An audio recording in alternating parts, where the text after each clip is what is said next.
let's go. Head stamp designers, pattern magnifiers, contrast killers and color amplifiers. It's all in the blushing. As it grows, it gets brighter. If you don't know what I'm saying, then tune in for knowledge. Genetic canvas, genetic canvas.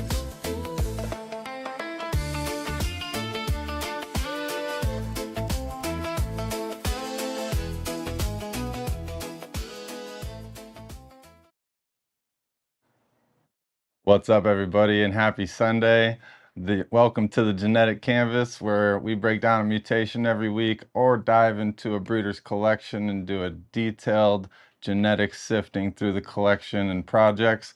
And this week is going to be a really good one. So make sure you guys check out all of our sponsors and enjoy this video while you get relaxed and settled in for a lot of information that's about to come your way.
Shout out to all of our sponsors here on the channel. We appreciate every single one of you. Make sure everybody watching goes and follows them on their socials and checks out their morph market for all their availability. And watch out throughout the episode, because we do show you guys some exclusive discounts only offered here through the Genetic Canvas.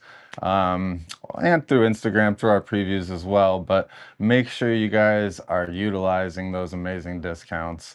If you missed last week's episode, hold on. This week's episode is about the Black Pastel mutation.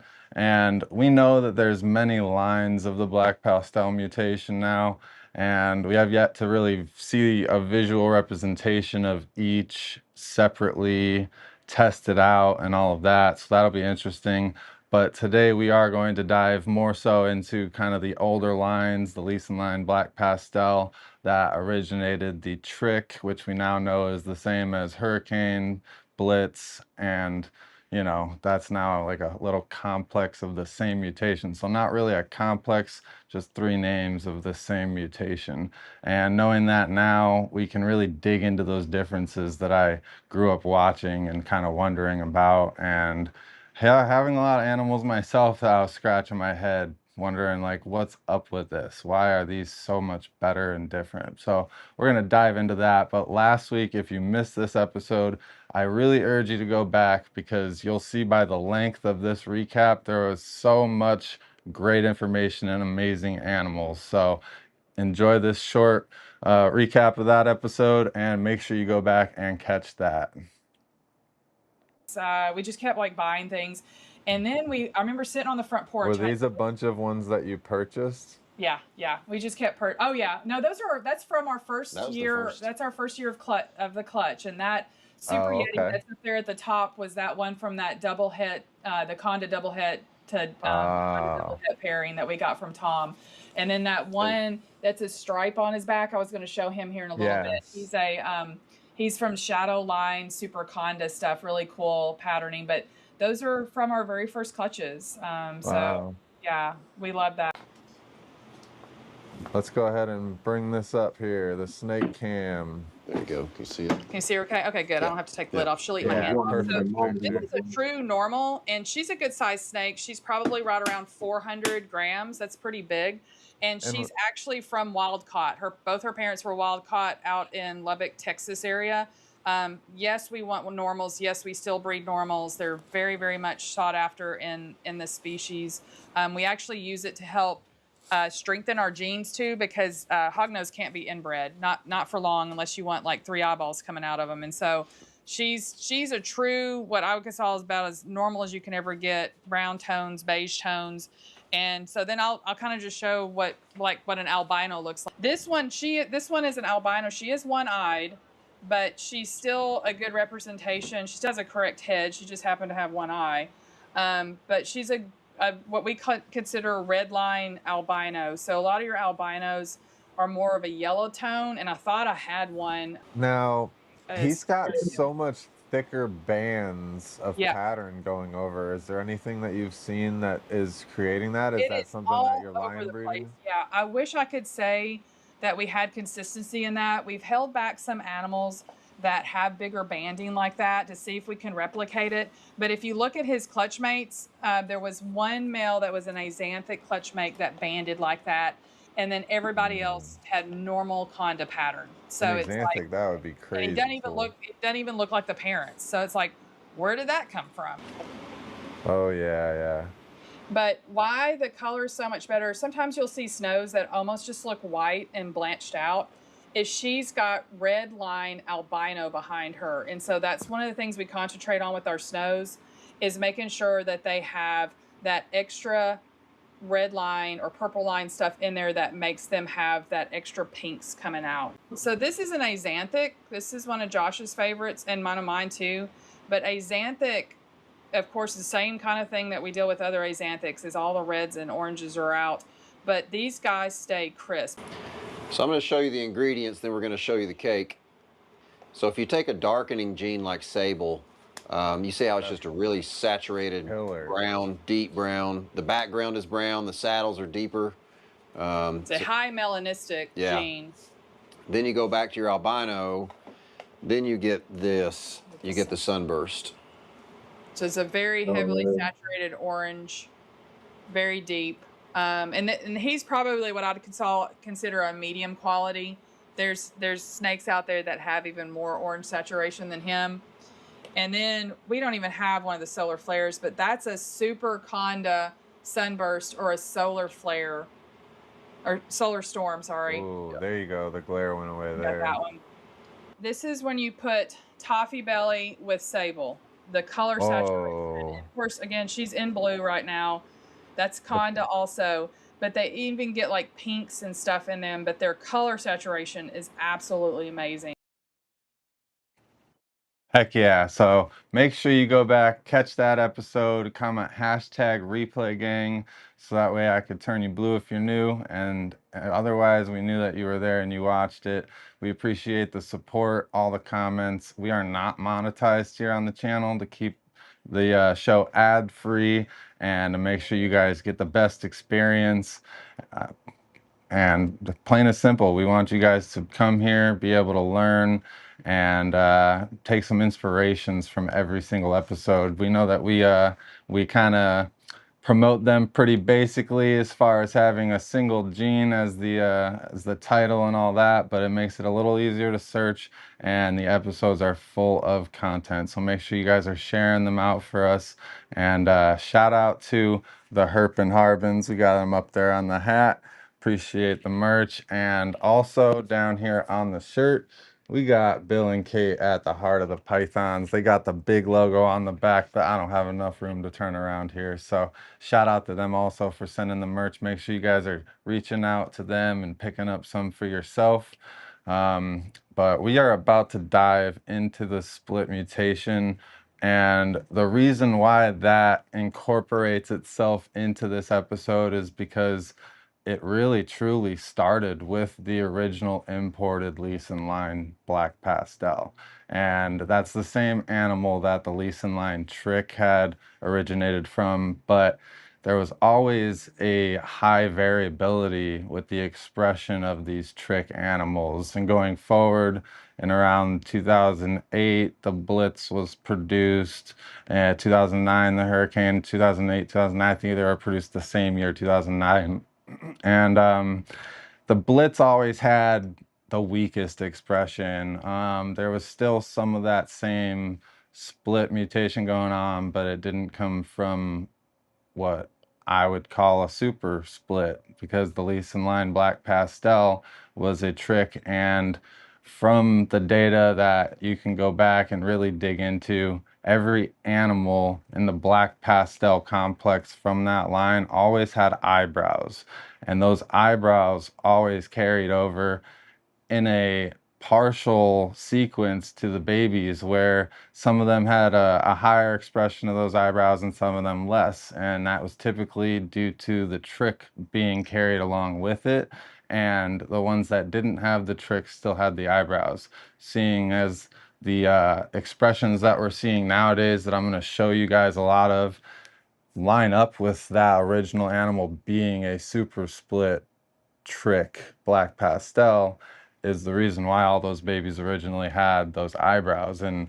when I was younger, the biggest difference between cinnamons and Black Pastels were those eyebrows. And it took a very long time for Black Pastels themselves to actually get to the point where that was worked out enough to where we could see animals that didn't have this eyebrow effect and some that did. And maybe that even had to be other lines that came in without it, because it was so heavily kept in line bred for the higher quality over the years. And we're seeing a lot of the issues from a breeder overseas leading up to shed testing, selling animals that were supposed to be super hurricane and things like that, that were coming out testing negative for super hurricane and only single gene hurricane, and that after the testing came out, which made that person kind of dig into their own reasoning. And they, in 2024, they had came out with a post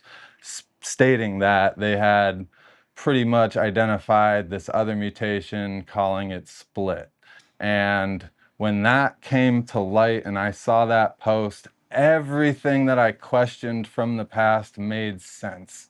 And the more people that I explained it to over time, the more people really understood it. And I think that it was about time for this episode to prompt the showing and the explanation of it all. So before we get into that, let's shout out the chat who's all here to join us live. If you guys are missing this live and joining us on the replay, make sure you come every Sunday to Genetic Canvas and watch us live. Get your comments in the chats and your questions answered. So first up, we got Sage Green Power ready to learn. We appreciate you. We got Lowe's Exotics in the house.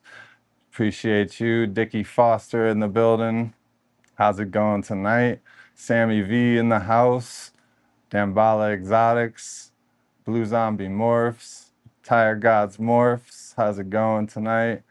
Proxima Reptilis. Thank you all for joining us and dropping all these comments in the chats. Dwight the Pied Man. Appreciate you. And drop your comments about this mutation, anything anything that you're curious about the photos I'm showing as well, anything like that. Michael Duval in the house, we appreciate you. Fred English in the building, how's it going tonight?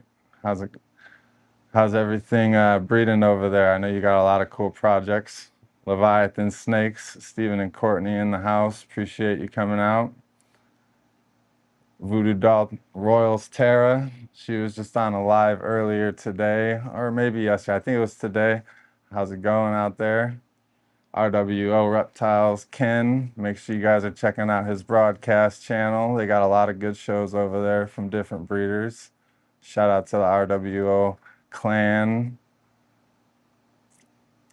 Platinum Morphs in the house, appreciate you coming out tonight. And I'm saying what's up to everybody. I know we usually don't do too much of that, but it's an important night. Heart of the Python in the house, we appreciate you. Got you on the merch here. And if anybody missed it, they are the co-hosts tonight. So they are waiting backstage to come out to say what's up to everybody. So make sure you're saying hi to them. All City Serpents, James V in the house. Third Coast Constrictors, how's it going tonight, man? We appreciate you. Carter's Coils in the house. We got Onyx and Ivy 23. How's it going tonight? Thank you for coming out. And we'll do a few more. Art Herb Dad. We got a lot of people in the chats. We appreciate you all. So I'm going to start rolling into the history here and giving it kind of a rolling start. So we'll start off with the original Leeson line Black Pastel to give you all the true starting point of everything. And what I'm going to point out here is that this is a trick Black Pastel, and from the beginning, nothing else. I mean, afterwards, they found out it was trick. They didn't really determine anything else was in there.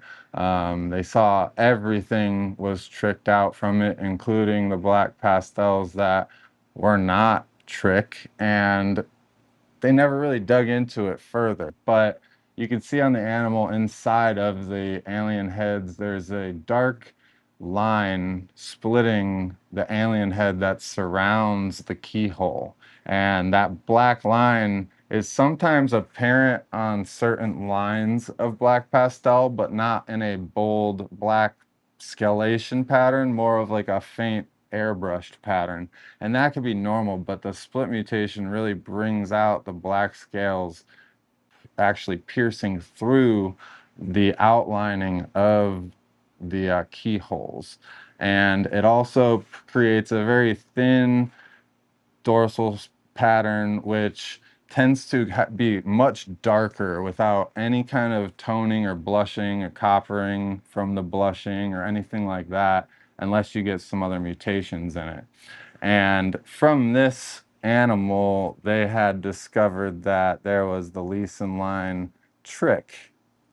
So this is the Leeson line trick. And you can see here, this, along with many of those that we see today, has that black outlining around the keyholes, even though this is a trick, not a Black Pastel or anything like that. And since the original animal is suspected to have been a super split Black Pastel trick and everything had carried the trick, we were kind of selectively line breeding for the best looking split attached to these animals, including the Black Pastel. And for decades now, it has been bred through the industry, and it has, everybody probably has it. It's nothing that's crazy, but when you get it in the super stuff, super split stuff, it kind of really does some cool things. And we are making a lot of stuff with it, but we're just not identifying it. And I think it's noticeable, and it should be. So this here is a Black Pastel trick single gene split. And you can see it still has some of that black outlining. It doesn't have as high of a floating pattern. It doesn't have as much of that black wrapping around. And it doesn't have as thin of a dorsal striping. It does have thinner dorsal striping and darker kind of wash, and I would call it the wash coming down from the dorsal through the flames. It's much darker and iridescent, and it lacks a lot of the oranges that black pastels typically have. And then you get the black pastel hurricane split, but this one is het for pied, and you still get that same edging between the keyhole and the blushing of the alien head where it splits the alien head. And the het pied waxed the pattern out a lot more. And I have one more example of the same exact combo. And I'm just going with what these were labeled as far as trick, blitz, or hurricane. And the importance of that is that the blitz didn't come in with anything other than a single copy of split. So a lot of the blitz that was copied and bred out didn't pick up the split mutation at all. So I actually got the best examples of the hurricane blitz trick without split from that line itself. And that's why it never took off in comparison to the others. So this here is a black pastel trick super split. Very, very, very similar to the first original animal. And I'll just pop that animal back up on the screen here so that you guys can all see that. You know, see, very, very similar to the original animal. So let's go back to that one. Black pastel trick hurricane super split. No, this one here. So you can see there, that one is very, very similar to the original animal. And this one here is also a het pied. Now, did the original one have het pied in it? I don't know. We don't know. Never really determined that or saw anything true prove out from that. Back then, more people were breeding black pastel to black pastel, so maybe we would have seen that. Now, is there another tag along that got mixed in here along the way? Very possibly, because we know that there was some wild stuff that didn't get sorted out back in the day when things were getting mixed in, and even nowadays there's a lot of things that we're sorting out still. So now we're going to move into just a black pastel split. And this here is a black pastel split. You still get the kind of edging around the keyholes and the, I call them radar blips, where you get like a little speck of black pattern kind of here and there around that keyhole. And you see that a lot more often with the single gene split stuff, where it's just like one or two or three specks of black kind of coming around the keyhole, floating around the keyhole like a radar blip, kind of is what I like to describe it as. And it doesn't really change the oranges too much in the single form. It kind of blands them out, but really overall it darkens the black pastel more so because it's a hypermelanistic mutation. Now, this is a black pastel with no split. So after years and years and years, there's finally animals that are black pastel and cinnamon that do not have the eyebrows. And cinnamon never did have the eyebrows, but it did get worked into them later on, and it kind of got lost in the mix. So that is an example of one black pastel that does not have any kind of split mutation, no faint lining around the keyholes or anything like that. And then here's another one for your example. This one's probably a het pied, probably, you know, a little bit something that should be influencing that look a lot more. And you can see it just kind of got a faint darkness around those keyholes. No true black lining or piercing black scales that are very apparent around those keyholes. Not even a single speck here or there like a radar blip. So that shows you a black pastel with no split. Now we're moving into the trick territory. Now this is a trick animal with no split, and Brock at Morphinary Arts was at Tampa Repticon recently, and he had an animal that he was breeding that was supposed to be single gene hurricane. He was speaking on another podcast about it recently as well, where he tested the animal, he tested its offspring, none of them came back as hurricane. And I looked at the animal and I was like, oh, that's got to be a split. It's got the specking around the keyholes. It's got you know, all the indicators, the darkness, it resembles kind of a hurricane, but it doesn't have the hurricane look to it specifically, and it doesn't test as hurricane. So with the hurricane stuff, it tends to want to do very little. And I'll show you with some other examples, but it kind of wants to get two of the alien heads next to each other and create more heart-shaped kind of alien heads, two keyhole alien heads and things like that. Likes to darken things up, kind of tighten up pattern, and the keyholes are usually the most affected with the hurricane, but you'll see as we go through this that that has a lot to do with the super hurricane, first of all, and then when you get split involved as well. So that there was a pretty basic example of a hurricane that was tested, no split, proven through testing. And now here's a blitz animal. So this is a blitz that has no split, has no black blips around the keyholes, no lining, anything like that. And it's taken a long time for that mutation to get really worked out because the quality factor, everybody line breeds. So you don't see many of these, and it's hard to dig for this stuff because honestly, like I said, there's mutations everywhere, but I think more people need to be breeding and focusing on the super split and just kind of accepting it as a fact that, you know, everything that we have line bred over the years that has been highest quality and lowest quality and mid quality has always had a hitchhiker attached to it. You look at the Cypress, it had honey. You look at the Cosmos, it had the white flame. That was the most recent one. It's like, you know, we're still running into those things. There's a whole bunch of them you could really list off, but to get through this so that we can get into the episode, here's another hurricane with no split. And this is an interesting one because Big Mike at Ramery Royals was actually posting some pictures of a clutch, and I had reached out to him and I was like, hey bro, your clutch has split in it. And he was like, what the fuck is split?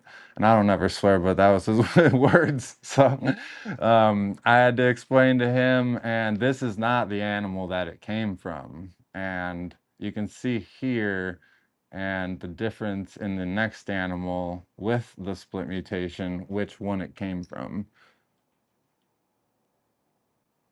So there you go. That is the hurricane split that he had sold.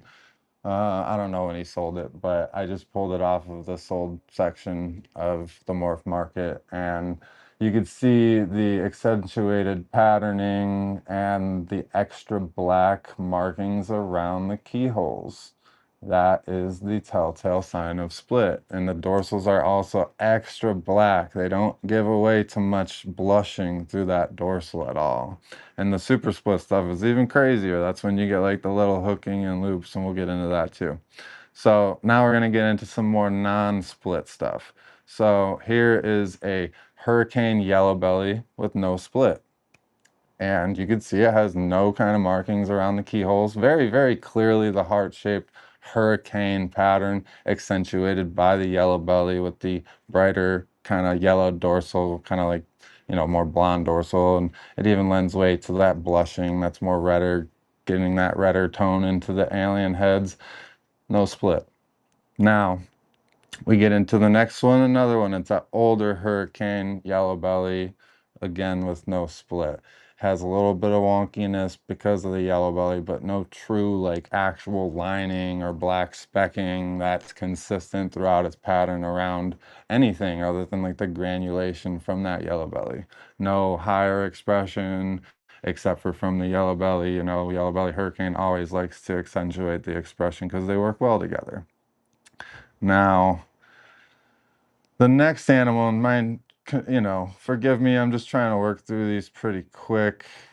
This is a hurricane yellow belly with the split mutation. And again, there you can see how the split kind of it kind of just wants to warp it out, give it more hooking, give it a lot more of those edging and lines and everything around the keyholes. And depending on the line of yellow belly, you'll get different results, because we do know there are different lines of yellow belly. There's the goblin line, the bling line, the orange belly, many lines of classic yellow belly that probably test different and things like that. So who knows about that variation, and when you get gravel inspector and things like that into it. But now we're going to get into some cinnamon examples, because we know that cinnamon, the biggest thing, like I said back in the day, was, you know, black pastels have eyebrows, cinnamons don't. Cinnamons lack a little bit more color. But right here we got a cinnamon with no kind of split expression at all. And we'll move on. And of course, you can always go back and watch this if I'm moving too fast, but there's another cinnamon, no split expression at all. Very, very clean patterning, very, very bright blush dorsal and everything like that. Now we have a cinnamon het pied, so you can get the extra kind of expression from the het pied, a little wonkier pattern, a little bit darker kind of tones because of the het pied, and everything is known to do that. And now we get the cinnamon blitz, which is with no split. This is actually just the cinnamon blitz, because blitz is the easiest to find anything with no expression of split. So no lining, no extra like markings around the keyholes or dragged out lines that are very noticeable and apparent. And then you get into another example, sorry, of a cinnamon hurricane no split. I think that there just can't be enough examples. Let's see if that's popping up or not. That one didn't pop up.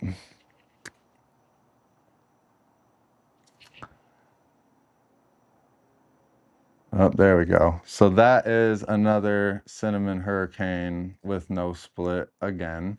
So no black lines, no radar marks around the keyholes or anything like that. And it's just me showing you a bunch of different examples of that, you know.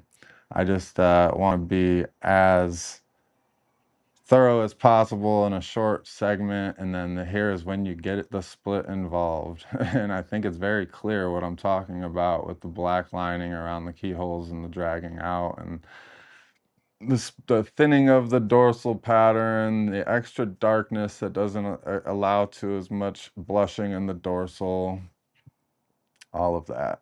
So even when you get it into the cinnamon, it's very apparent when it is and when it isn't there.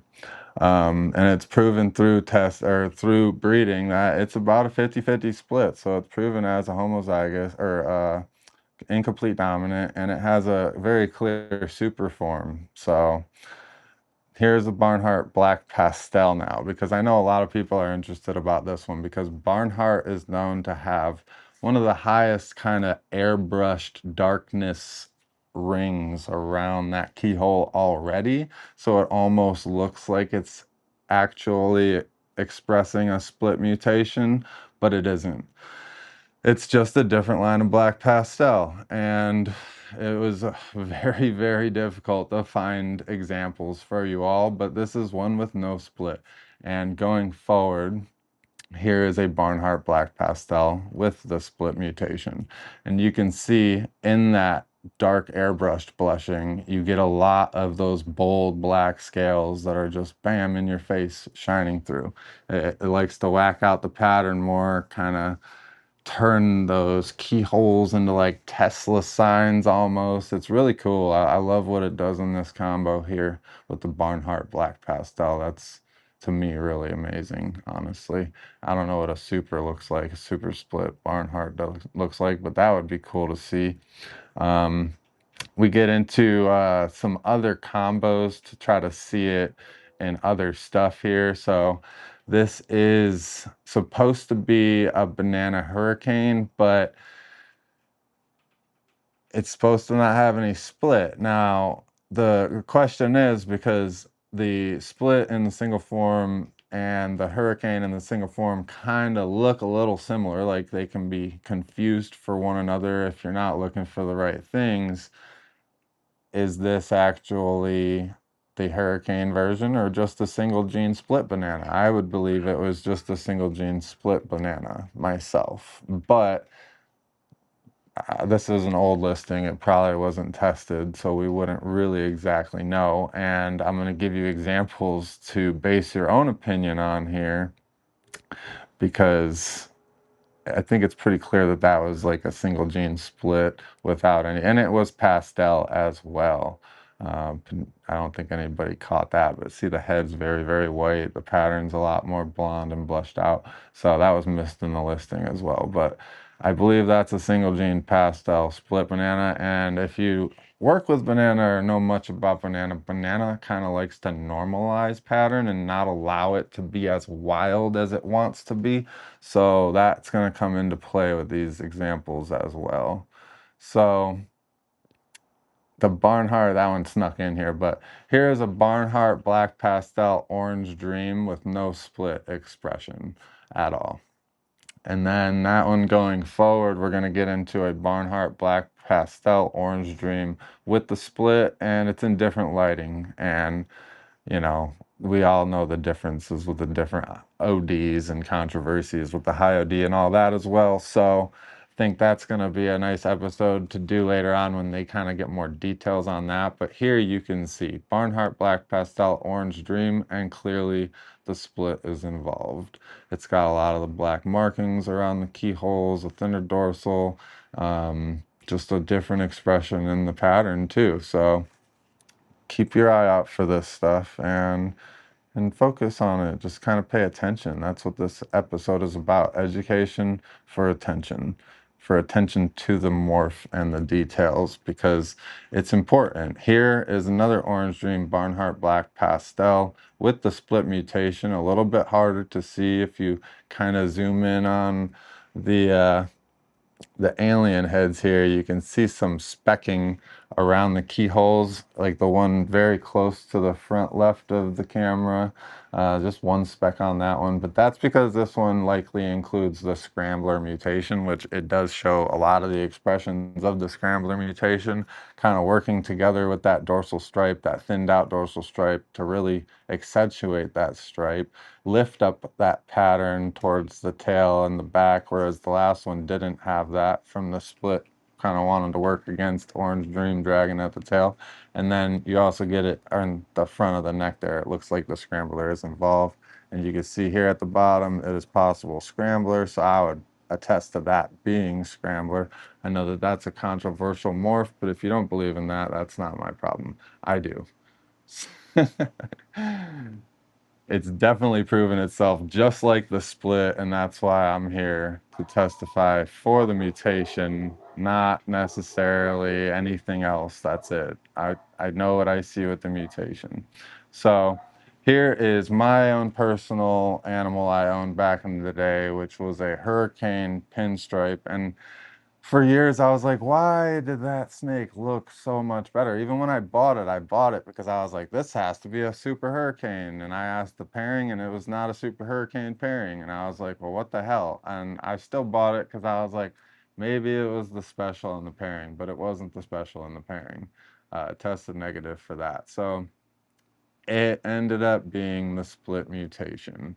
And showing you the best example right here on my little magnifying glass, you can see the two kind of vampire tooth shaped keyholes would be the normal keyholes, and then all that black specking around the edging is the split mutation working its way into this pattern, and it makes it look so high expression and really beautiful. Anybody would pick that one and line breed it for its expression, but then they would be doubling up the split mutation, creating Hayabusa super splits, super split hurricanes, all types of different combos that can resemble each other and make you very confused, which is what people see when they look over at a certain person's web page, because I feel it's even still confusing for that person with the lack of shipping overseas and or testing and stuff available possibly overseas or something, who knows.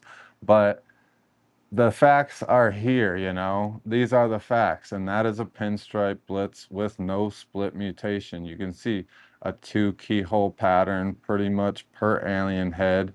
If there's a speck, it's probably from a keyhole being between two alien heads or a space being between two alien heads. It's nothing that is comparable to when you have that split mutation in there. And I'll get to the chat after this, of course, but we need to make our way through this.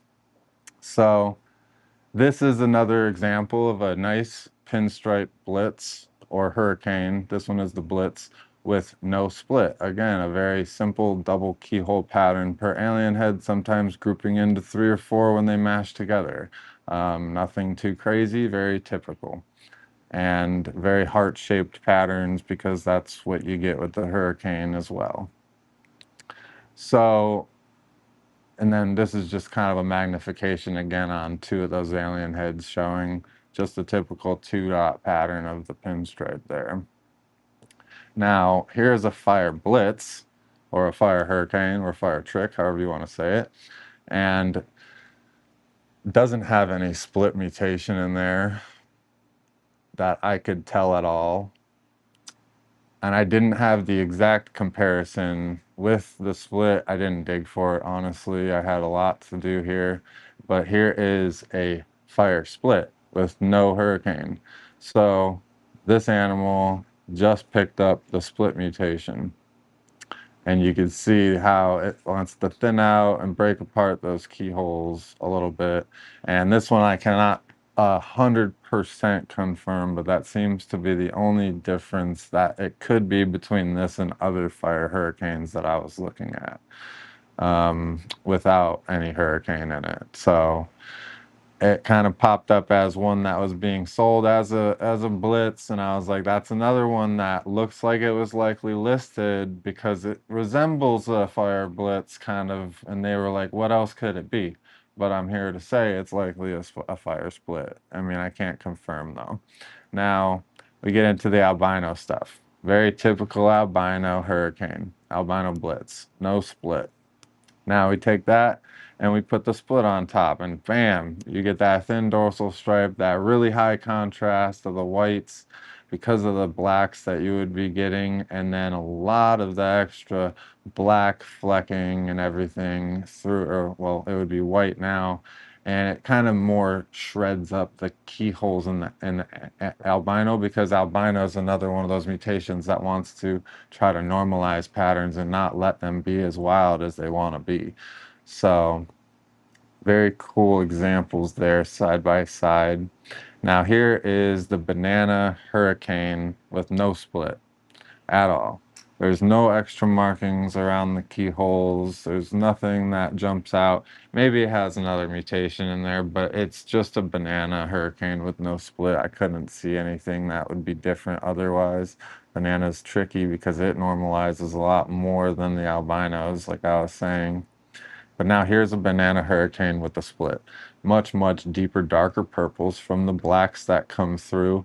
A little bit more accentuated, wider keyholes, and more, you know, visible hurricane pattern, especially like the hearts and like the one with the Tesla kind of, I don't know, maybe you'd call that like a hand-drawn bird by a kid next to the heart-shaped.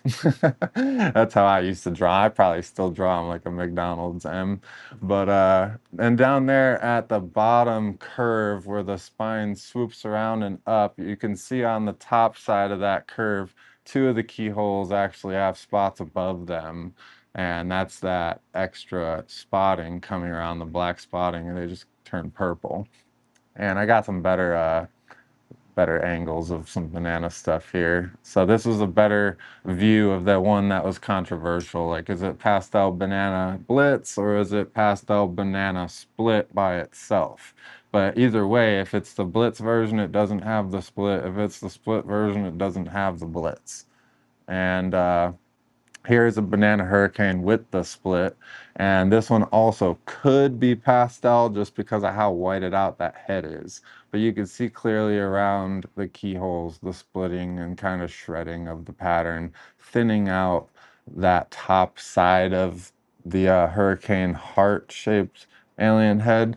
And that's where, when you get the super forms and stuff, they break off and start making little muscle men everywhere.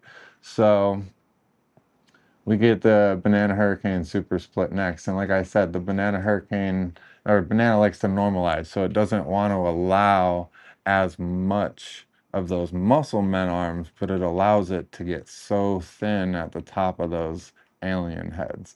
And there's a lot less noticeable like black specking around it, but Hurricane, as you're going to see in combos coming up, Hurricane actually lessens the effect of like the super split and how big those black lines splitting the pattern actually can get. The Hurricane breaks it up a lot more and makes it a lot less obvious. So in this next one, it's another Banana Hurricane Super Split, just a better color palette for you guys to see what I'm talking about, with that thinning so thin at the top of the pattern. And that's the Super Split with the single gene Hurricane. And I'll even move this up and show you. It was sold as a Banana single gene Hurricane at Clown. There is no other explanation for that. And knowing just with my experience, that's exactly what it is. And I'm even giving you guys the build up here. So you guys can dig into all this for your own research and really see the truth behind it. But this one plays more into the episode. It's Black Pastel Banana Hurricane Spectre, so acts like Yellow Belly with the split mutation. Really, really beautiful animal. Might take a second to pop up.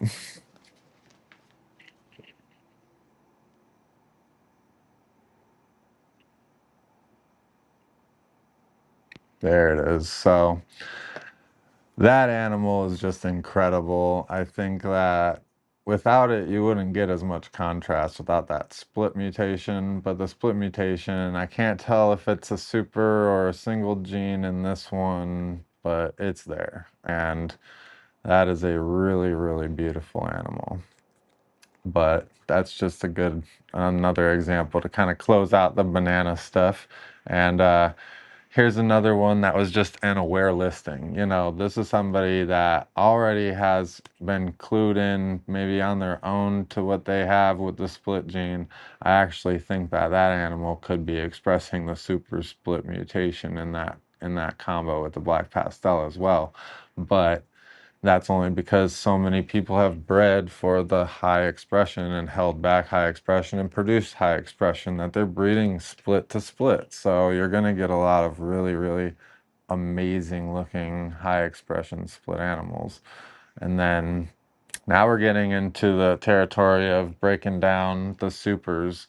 So this is the Super Hurricane with a single copy of split. And that's where you get a lot more of those little muscle men that want to kind of hook and loop and kind of show their arms and everything. And without it, you really don't get that. Without the split, you really don't get that as much at all. You just get a lot more heart shapes and things like that, and a lot thinner pattern with the Super Hurricane stuff.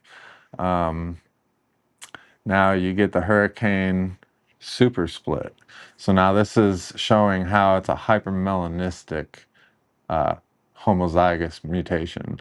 And the super split is really, really bringing those black lines all around the pattern throughout it. But it kind of plays down on the hurricane pattern in the single hurricane form.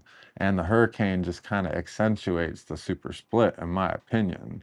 And I really see a future working the super split. I don't think enough people are. And that's just my own take on it. Take it for how you see it. But that's exactly what that is, though. I'm only showing you animals that I feel I can vouch for what they are. I haven't taken any animals that I see and I question at all, and it's gonna be shown in the comparisons, you know. And this is a Hayabusa yellow belly with the split, and this very easily could be the super split form. How melanistic it is, how the little curly arms are super thin and super curled everywhere. My take would be that that's a Hayabusa yellow belly super split, but I'm going with what it was labeled by the person. Now, this is a Hayabusa yellow belly super split. And this is why I'm like, well, you got to go by what he said on the last one because it was so nice. But this one has to be the super split because I'll show you the last one again. You get a little bit of the specking around the patterning, and you get a lot more of the copper tones showing through on the yellow belly. And I had to ask myself, was I looking at what I thought I was? And I was wrong initially, because when I had found this one, I was like, all right, that's the one. That's the Super Hurricane Super Split with the yellow belly. And with the yellow belly, you really get those thinnings of the pattern in the arms and the rings on the dorsal and everything. But the Super Split is really dragging the pattern all around as far as those black lines surrounding the keyholes. But Hurricane loves to break it up. It doesn't like to give you a solid black line that drags down. But Super Split outside of Hurricane and other combos does. And that's what we're going to get into showing you guys here next. So that one was that. Now this is a Hurricane Orange Dream Vanilla with the split mutation, single gene. And you'll have to go back if I'm moving too quick on this one, but this is the Super Split. Hurricane OD Vanilla with the Super Split. And it's just darker. It's got bigger black lines surrounding the keyholes, and it makes sense. It's a Super Split. Now, this is a hypo split trio, and the one on the left off screen looks like a hypo split. You can see two patterns down below the word split. It has the dots on each side of the keyholes that are apparent with the single gene split, and then in the middle there you get the hypo hurricane split combo. I didn't necessarily agree with what he labeled it as, but I would believe that that would be a hypo super split hurricane, but it could just be a hypo split hurricane because of the animal on the right side, which I labeled hypo super split hurricane, which, who knows? There could be Hayabusa in this pairing, but you can see the darkness of the animal on the right. It has the bigger black lines and the darker tones. It looks more like the super. And he did have these labeled, like I said, on his page. So if you were curious what he had them labeled as, you can go check them out. But that is generally, I didn't agree with it, and that's all I can say is, we don't have the testing out for it or nothing, but it's all trivial, and it has been trivial in our industry for decades until shed testing unearthed itself 6 years ago. So let's not hate on that entirely, So this is hypo super hurricane yellow belly, and I believe that is the super split version.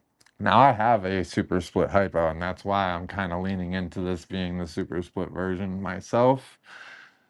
And I'll show you some pictures of that animal also before we really dig into this episode. And I appreciate our guests kind of hanging out. I told them that they were going to have to put up with me for about 15, 20 minutes going through this breakdown for you all. But here you go. This is separated out of Hurricane entirely, out of Black Pastel entirely. This, to me, he says it's a dinker with the super split. When I had asked, I think a year ago when he had posted it, I commented, like, is that the super split with something else? And he said, yeah, with a dinker. So this is a super split with something else that I can't name. And you can see on the back up at the top, it really has like that really dark black line dragging and surrounding, and it's a lot bigger than just a speck or two. So that rings true with being a super split with something else. Now, who knows what else that is, but I know he's working a lot of different things. So here is where things get interesting. This is a super split combo, and I don't believe that this is Hurricane at all. I believe that this is probably something along the lines of like a confusion combo. So super split combo, but the one thing I want you to really pay attention to is that pattern right there. Your keyhole is really stretched out wide to the right, and then you have the super split pattern just kind of outlining it entirely with two black lines, and I'll remove that one there so that you can see it on the snake again. And every single keyhole pattern on this animal has these really thick, bold, like mascara lines drawn around them.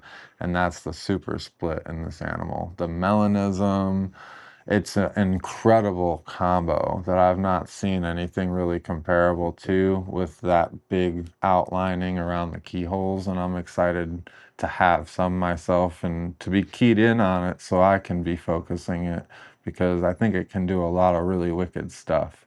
So here's a hypo super split triple het that I own. And that was a picture when I first bought him, and he has a ton of the black outlining. And when I first got him, it was before Hans had made that post about the split, and I was like, I don't know what the hell this is. This got something from that weird stuff I've been seeing forever, and it, you know, Ozzy has a lot of dinkers over there and a lot of stuff that he's carried through his collection, especially with all his black pastel and everything. So it made so much sense for him to have it, you know, in the end. And there's another example of him. He was so dark that it made his oranges pop so golden bright that he was just so pretty. I love him. He's one of my favorite males. He's also, so he's a hypo, super split, triple het, ultra male clown pied. So he's a killer male for me. And then, you know, he made a magazine one time because it's time to learn about split. So I had to put that up on there. And then here he is in comparison to an actual a hypo granite in the background. So another darker hypo, but you know, the hypermelanism of the super split just really darkens that entire tone to that body. But you can see that the hypo itself doesn't really lend the super split to express in a high fashion throughout the last half of the body. It really just has a lot of those super dark black outlines and everything up towards the front. And that's why I was saying with those other hypo combos that they could be super split, because hypo kind of tries to take away from those lines and everything coming through. So that was my breakdown of the split mutation. I think it was about time that somebody needed to summarize it, and honestly, I felt no one had better knowledge than I did, because I was a kid obsessing with this stuff before Black Pastel even came out, and I have been keyed in on it ever since and just didn't know what exactly it was until I guess somebody put a name on it and, you know, made a post about it, and it clicked with me right away. So hopefully that helps some of you understand.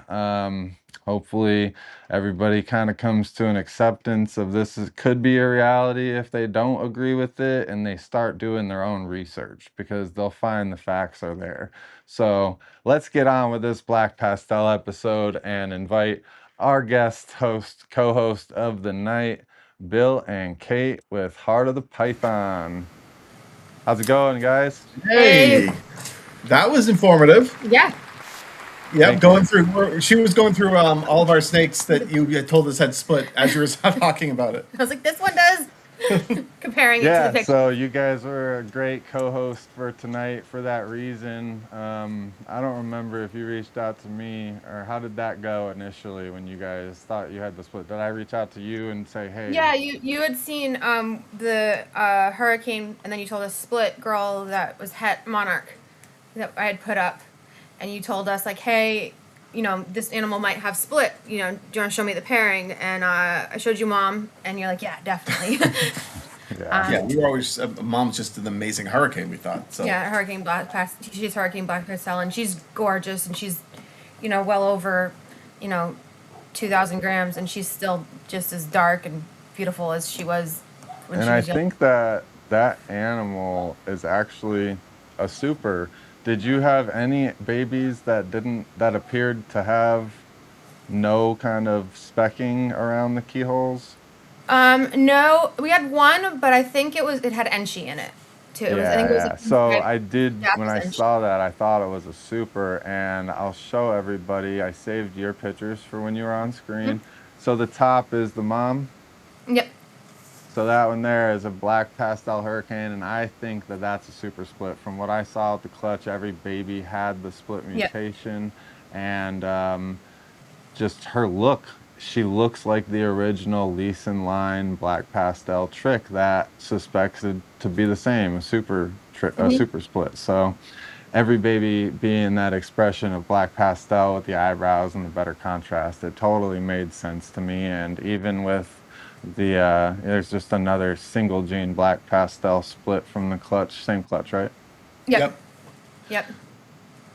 And then you had something a little bit weirder going on in that clutch, though, to me, though, because this one here is the Hurricane split single gene, but it's got a lot little chopped out pattern, more chopped out pattern than just a Hurricane split typically has. So it's like Yeah. maybe you got another one like polygenic trait kind of mixed in there. That's creating a darkness too, because in this last animal you sent me a picture of, it almost looks like whatever that polygenic trait would be creating the extra darkness in this animal. But you said this one was the Enchi, right?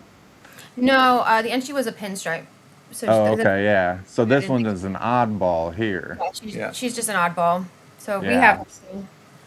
So, but I was also thinking that some of the darkening, some of that oddball might be from the Het Monarch, but we'll see.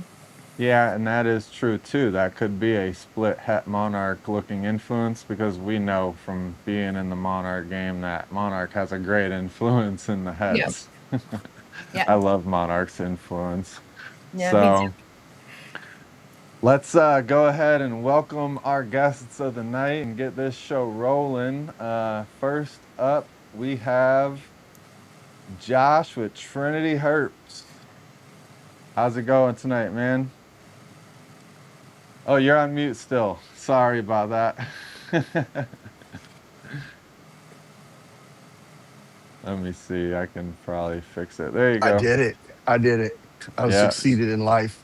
No, I was sitting here doing the same thing, going through my collection. I'm like, oh, I think I'm splitting that animal. Yeah, there's a lot of comments that have stacked up over the time of me talking. It looks like 102 new comments at least, and more to come. Garrick, I'm not sure if he's got a face cam he's setting up, but he does have his snake cam there. I don't want to just welcome his snake cam. We'll see if he pops up with his face cam again. We will. Here we go. How's it going tonight, Garrick? Do we got a face cam for you? He's muted. Still there. That's all right. He's trying to get it situated. He was having some technical difficulties. Hey. So, there we go.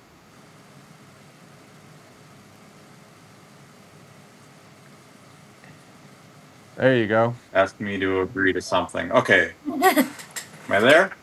Sounds good. All right. Yep, we can hear you. Thank you for joining us tonight, man. All right. It's always good Yeah, no talking problem. to you. Glad to be here. So, what did everybody think briefly on the whole split presentation?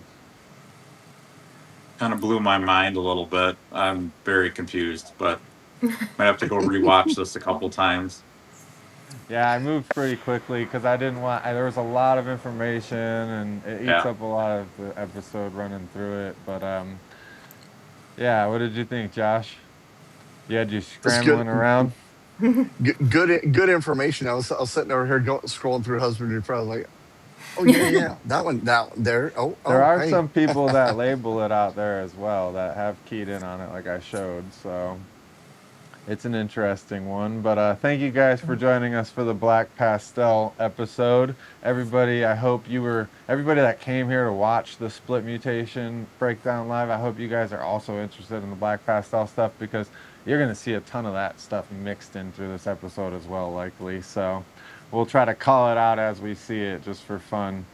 But Josh, if you want to start us off, we're going to go ahead with a little questionnaire just to get to know you guys. So tell us where you're from and what your favorite project is. I'm from Farmersville, Texas. We live northeast side of the Metroplex, and one of the few states with big enough for 2 time zones over here. So we have several different projects, and I think from a passion standpoint, I kind of really wanted to go on the quit recessive train, and so started working that. I'm kind of excited about this. VPI Xanthic, Clown Pied, Hypo DG. Um, you know, I mean, nothing, no one's done before, but Yeah, it's a good I'm having gauntlet. fun with it, VPI, and Xanthic, I think it'll be some Hypoclown pretty DG. stuff. And by the time we get them made, they're probably going to be pet grade animals, but we're having fun with it anyway. That's the most important thing. Yep, for sure. So, Garrick, I know a lot of us know you, but tell us what your favorite project is. I mean, I have so many different projects. It's hard to get just one, but I'd say for base morph, I mean, I've been doing clown since 2003. But Ultramel clown, I really like a lot. I'm sticking a lot of new genes into that. Ultramel pied as well. GCR Axantha clown pied. I've got that project going pretty heavily right now. I've got 2 triple visual males that I'm breeding to triple het females, and pied het or pied double het females and things like that. So yeah, no real one favorite. I do a lot of stuff with Dreamsicle too. Got a lot of really cool genes that I'm adding into Dreamsicle. So I don't really have a particular favorite, but I would say as far as like one base morph, I love Ultramel. And I've got that in everything. And I'm combining, new combos all the time. Yes, I love those projects. I'm into a little bit of everything myself. If you had to ask me to label something as a favorite, it's pretty difficult. It's hard. Especially in what we work with, all these different mutations. Yeah. So is there a project direction that you see it, Black Pastel, making a significant impact in the future that it hasn't maybe already made anything in? For me, it's hard to say. I mean, I'm trying to add it into a lot of the lighter gene projects, like Ultramel, Monarch.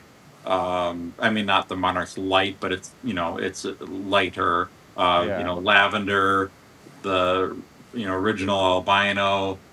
Just trying to get it into all that. I've got Black Pastel into almost everything, so just trying to see what makes the best. I just feel like that the Black Pastel is going to make anything higher contrast than what it was before. So I'm just, and I love contrast, and I love darkness. So I'm just trying to get it into all of my projects, basically. For sure. I love the ALS between like Black Pastel and Enchi as well. Yeah. It just really brings out the oranges so nicely. The campfire projects and all that too. A lot of that's looked at as pet grade now, but when you get into like some of the really nice bonfire combinations and stuff, it like gets really kind of up there again. So still not just a pet grade project at all by any means. Yeah, there's really nothing wrong with pet grade. I mean, that's not kind of our end customer are the people that want to buy their first snake as a pet, and if you can provide something that looks awesome to them for a few $100s, that's okay. Not every snake has to be worth $10,000. I think our industry has taken a major shift towards kind of wanting to cater to those people again who are just out looking for really pretty combinations of different stuff, because the industry has been swarmed with a bunch of multiple het bland things for, decades. Yeah, I try to balance my collection out between all that. Like I'm trying to make triple and quad recessives, but I'm also trying to make the prettiest dreamsicles that I can, or the prettiest, pieds that I can, or clowns or whatever. I'm trying to make stuff that look, and even just like mixing just different codons together, like banana calico yellow bellies are still awesome looking. And like I just look at what like a typical like first time pet owner, if I put a row of 10 snakes out on a table and say pick out your favorite, like that's the kind of stuff that I want to produce the most of, because that pays the bills. I mean, I can sell some of the more expensive stuff pretty well, but you also have to have consistent sales. And even like blue-eyed leucistics and things like that, like I sell them every day of the week, and that helps me pay the bills. So it allows me to be able to work on some of those high-end, long odds projects. Yeah, we've definitely found that too. Mm-hmm. They pass the grandma test. Yeah, definitely. definitely. Especially if you do a lot of local shows, like small shows, you're not going to sell $1,000 clown combo at a local show. You're going to sell, Mm-mm. you know, like a black pastel pied or something like that. Something that the average person's going to want as a pet. So I try to, you know, I try to mix my collection into producing stuff from all different price ranges. But I'm, you know, basically a pretty animal is going to sell better, you know, quicker than a not so pretty animal. So for me, I just want to produce the best looking ball pythons that I can, and I know that those will always sell. Yeah. Definitely, especially at shows and doing a lot of those every year. How many shows do you do per year? I actually don't really do that many. I do No. all the NARBCs at Tinley. Don't really do any other NARBCs. I'm going to do the summer Tinley in June. So we'll see how that goes. And then I just do a handful of small local shows to Wisconsin. There really aren't that many shows up here. And the shows that are up here don't get like the number of people through the door that some shows in bigger cities and bigger areas do. So I'm just, you know, I don't, I mean, most of my sales are online. I probably will do, I'd say maybe a total of 8 shows this year, maybe 9. I think if a lot of people looked at the growth of industry over the past decade compared to the decade before that, I think, I mean, excluding the COVID period, because that Yeah. COVID period was just an anomaly. You know, a lot of people came in during that period, but excluding that, you look at the number of people who have come in, and it wasn't during the period where everybody was chasing a bunch of triples and quads and projects where they were producing basic things, possible hets involved with, you know, that doesn't drop new people in. And when a lot of shows were dead at the time because people just had a lot of that mixing on the table without a lot of pretty stuff to sell. And I've always had a motto for growing my collection, and my byproduct has to still be beautiful things. And having allelic combinations in your pairings is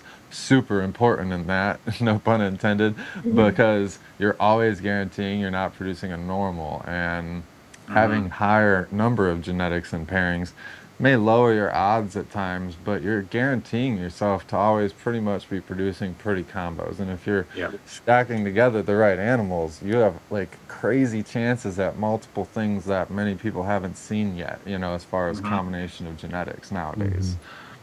I think black pastel is really like important at all levels of the market. You know, from pet level to, you know, high end. It's really versatile. Yeah. So we kind of showed off a single gene black pastel. So, Josh, if you want to get ready to show off some of your projects and snakes and kind of walk us through your animals, Yeah, we'll absolutely. get set up for that. But I'll show off a banner here because, like I said at the beginning of the show, we offer exclusive discounts through the genetic canvas.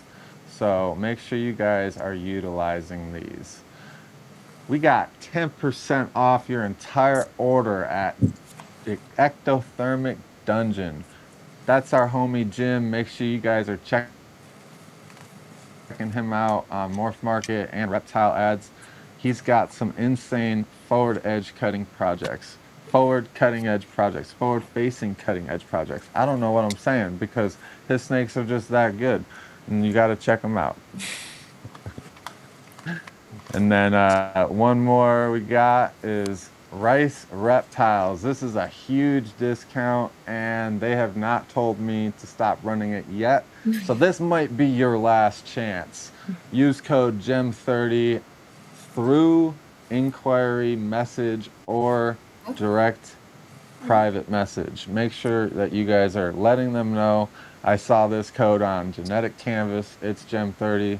I would like my 30% off, please, and thank you so much. They have amazing animals, some of the best people in the industry, great family. I love to talk to them as much as possible, back and forth on projects, and you can do the same. They are great people. Just reach out to them, see what they have available, and see what projects that they are in that you may want to dive into yourself if you are newer to the scene. And then that's not it, because we got cue ball morphs. Use code GEM20, and all these are the same way. You have to message them or comment it in the notes section when making a purchase. So this is 20% off your entire order, and Cue Ball Morphs is getting some crazy stuff in. Now, this is for animals. You can ask him if it's for anything else, but Cue Ball Morphs now is a US provider of the ReptiHex systems enclosures for arboreals, tarantulas, geckos, anything that you could think of that you want to display in there. They have the smaller spaces, the medium spaces. They're working on a larger space and a mount directly to your wall with US standard, I think Inkbird thermostats that can be mounted directly to the front of one of the fillers. So super cool, clean setup. Make sure you guys check that out on his Instagram. Did I take up enough time, Josh? Are you ready? Sure. I'm gonna add your camera to the scene here. Okay, you're doing the snake cam, right? Yep. So all of these animals here have black pastel. These are combos that we kind of follow the model he was talking about, is try and make as pretty stuff as possible. Let's see things. Man, the lighting is quite terrible here. That's pretty good, honestly, because the lighter snakes, they do worse in the brighter lighting. Yeah. And that is GHI Black Pastel Banana Fire Orange Ghost. Oh, that's hypo too? Wow. Yep. Can you do us a favor and like spread it out and kind of just hold it up a little bit closer to the Give camera? me a second. Yeah, I got 6 other snakes in my hand. Oh, no worries. I should have told you with the bright snakes, you might have to do that just to get a really clean look at the pattern. Yeah, that's so beautiful. It's in person. I'm looking at the camera here, and in person, it's like neon orange, like somebody wrote on it with a highlighter. Yeah, that's a we had. I think we produced 3 or 4 of these this year, and this is the holdback. All the others sold. It's a very, very striking animal. This here is one of our best selling combos. And simplest, very, very inexpensive. This is Black Pastel Champagne, Black Pastel Champagne Het Pied. I like that you had a champagne black pastel, because that's a rare. It's not rare, but it's an uncommon combo that you don't see very often nowadays. And it's super simple, and it's a byproduct of the urban camo pairing that we have for gray matters, which I'll show you another one here in a minute. Very nice. Now, does that one have the sandblast or no sandblast? That one does have sandblast. That's from the super sandblast male. All these that I'm going to show in that complex are from that same male. Okay, so what I did on the urban camos I'm showing, all of these are 8-ball urban camos. This is this here is, is pastel sandblast. Urban camos are wild looking. Yeah, the markings you get. So when you have, I was trying to describe it to someone, maybe it's you I was talking to the other day. When you have the black pastel, I feel like it's a little more globby in the way the pattern. I sent you a bunch of pictures on Instagram, but some examples of how the 8-ball urban camos look versus the cinnamon ones. But this here is a single gene pastel at the urban camo, and then this here is a super pastel 8-ball urban camo. And we produced 15. Well, I was looking at the computer. We produced 15 of these this year. This is the last one. It is not a holdback. It's still available. But this is an 8-ball super pastel. Yeah, and this is also possible super sandblast, but. Okay, and when we were talking about this, you had some really, really interesting information and data results from your super black pastel to super black pastel and super cinnamon pairings and things like that. Do you want to detail that for everybody after you kind of describe this snake? Sure. Yeah. So the funny thing is, this is technically a gray matter, but it's also an urban camo because it is sandblast from our super sandblast male, and it is het pied, which the het pied doesn't have any influence in this combo. You know, the champagne makes it look like this. Just a super cinnamon or 8-ball champagne looks like this, but this one, of course, has a little excited to see me. Yeah, I Shut up, love Bubba. how that the Shit, blotches careful. are just very, they're very boldly outlined, so to say. They have a Yeah. nice crispness to their And edges. we have a couple of these as grow outs. These edges get darker with age, and it's almost kind of like a Mojave pied, where you get that dark edge around the outside. They just look pretty. So, but yeah, I'll be happy to share kind of what we found. Now, I am. Yeah, I'll put full you back up there disclaimer. on the face cam. Yeah. Full disclaimer: I'm not a geneticist, and my findings are my findings. I had a lot of trepidations about sharing this publicly, but I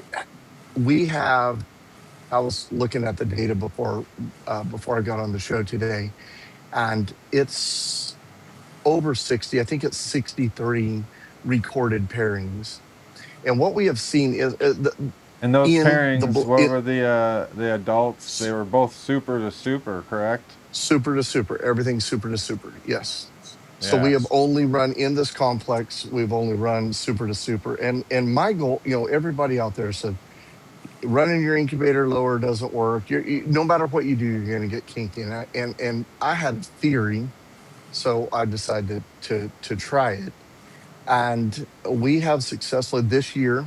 I believe out of this past year's pairings, I believe we had 16 pairings, and out of 16 pairings, nine females went, and out of 9 females, we only had 4 kinks.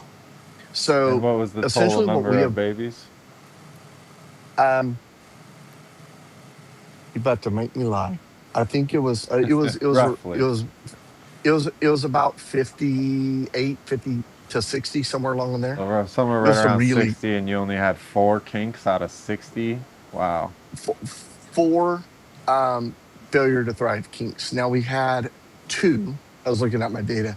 We had 2 that were so minor. It was not like a pet only. It's just like a very little past the cloaca kind of an imperfection kind of deal. So you almost had like a 10% kinking rate then, because you had 2 that were minor and then the failure to thrive kinks. Yes, it's about 10% versus the 50 that you usually, you typically would see about 50%, 40 to 50%. And so what we have discovered, so we have 5 different males. Now, is it possible none of the males were carrying, that side of the issue? I don't know the answer to that. The 5 males that we had are the 5 males we had. So what we discovered, though, is that a female that has a lot of kinking in her clutch will consistently have a lot of kinking in her clutch. And the females that don't have a lot of kinking in their clutch will consistently not have a lot of kinking in their clutch. And so we started kind of weeding out, and we've narrowed our parent, like this year with grow ups. I think we had 21 females. And I'm looking at my data again, because last year's data was the first time I had good, solid data. But and a lot for big numbers too. Correct. Yes. So we were able to, unless it was an absolute anomaly, last year's data is an absolute anomaly, which we have consistently increased our success rate by eliminating the females that have high Can you track it to like one male or one female that is producing those kinks now, or? So in last year's, 2 females produced all the kinks. Okay. But they were a low percentage. All the rest they of them were fine? Yes, that is correct. Wow, that's amazing. That's good. That's correct. Good info. And you did not incubate lower or anything, or what did you do there? We run herp just like everybody else on the incubator at 88.5 degrees, and gotcha. And half a degree isn't going to that's make a difference like that. To be, so yeah, we know that's supposed to be the recipe for kinking with that, that complex and that super is, incubating at a normal temp is, you get a 50-50 spike and a lot of mess ups. At least that's the data that we've tried 87, we've tried 86. We never were able to, with temperature, improve the numbers. But I saw by accident, I observed this by accident when I switched a male to a different female, and the clutch, and I'm just like, wait a minute. Okay, so if that's following the female, but that that male over here, he has produced. Now, is it a sex thing? Or is it we just happen to have 5 really good males? I don't know the answer to that. Yeah. But I do know we've reduced our number of FTTs with the elimination or, moving those females down the road as pets or whatever. Yeah. And with having 5 males to, you said like 18 females or 19 females. I mean, so right now in the comments about this is just black pastel, super black pastels to super black pastels, or super black or super. He's got a mixture, I believe, from our conversation. I have a mixture. Right? Okay. Yeah. I have a mixture. So this is everything from panda pieds with super black pastel pied to super cinnamon. So all within the same complex. We even have some HRA in there as well. I'd sent you some pictures of some combos there, but I was late on that, so sorry. Yeah, no worries. But you got more snakes to show off. Go ahead and take us through those and detail them for us. Anything interesting for you, Garrett? I didn't get anything else pulled out. If somebody else wants to go, they can. Oh, okay. Yeah. So, yeah, that's interesting info. Have you done any kind of like 8-ball pairings back in the day, Garrick, or are you doing anything like that currently? Yeah, I actually have a couple here I can show right now. I haven't done black pastel with cinnamon. I don't think I've ever done that. I actually did have, at one point in the past, I did have a parthenogenic clutch from, I think it was a cinnamon female, and I got some kinked babies out of that. That obviously I wasn't trying for that, but it happened. I produced several clutches of panda pieds in the past. I've had some good ones come out, and I've had a few with kinks as well. And I have a couple here that I brought with me to my house. These are all, I'm at home right now, so I brought everything from the shop over. So I have a couple of super blacks here. I bred it was a blackhead clown that actually had black pastel in it as well. I haven't had blackhead in my collection for very long compared to a lot of people. So my first blackhead clown I produced, I had black pastel in that, and I didn't even realize it. And he was so I bred him to a black pastel lavender het clown just to get blackhead into the lavender clown project.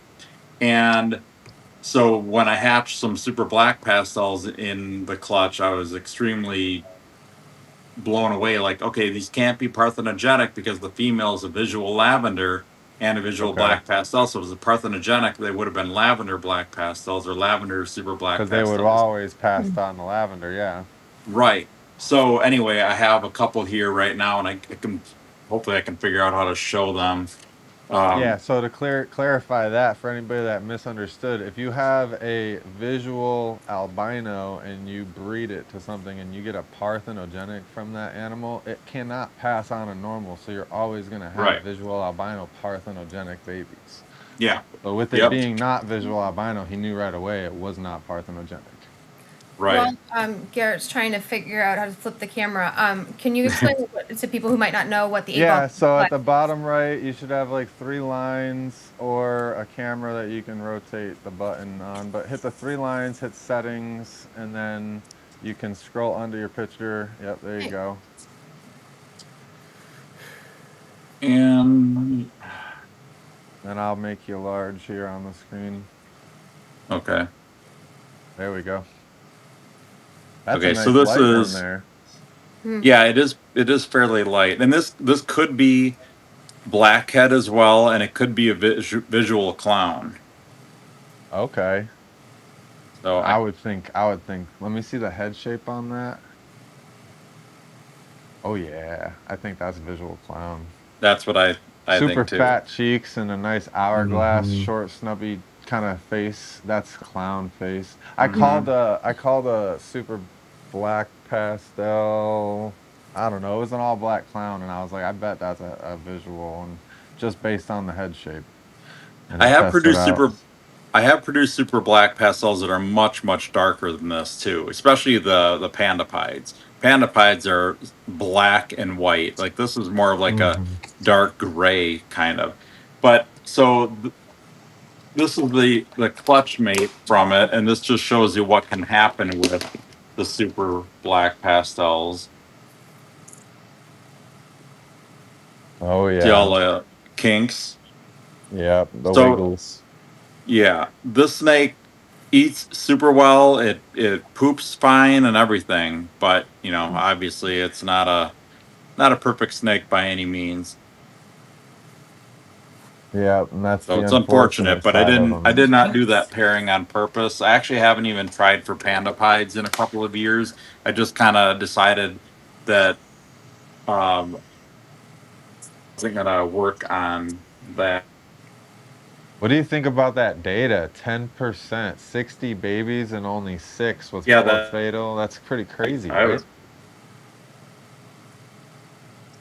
We got a blinking fest kind of going on here. There we go. So those who might not okay. know, what is the 8-ball complex? The 8-ball complex is going to be your black pastel, Het red razor, exanic. het red exanthic, green pastel. What else is in the black 8-ball complex? There's some other weird, like, kind of lesser known mutations that aren't really worked. Like the razor was one of them, but there's only a handful. There isn't really too crazy many. Not like the spider complex. Okay, good to know. Right. So, Josh, did you have any more snakes? Where'd you go? I have an escapee that I was trying to find. You're like, let Fair. me take this break. Yeah, Question hold about the on while I just data. take a commercial break. Yeah. Did you notice, I have some. this is a question for you, Josh. Did you notice any decrease in duck billing of the supers? You know, I've had I would say you could go through our morph market and look at the listings from this year, but I we have hardly any um, any duck billing really. I would say probably less than 20%, and none of them terrible. Not any Hmm, worse than you get, from like a super lesser with bug eye duck bill kind of thing. But interesting. yeah, we haven't had much issue with it. And could it be?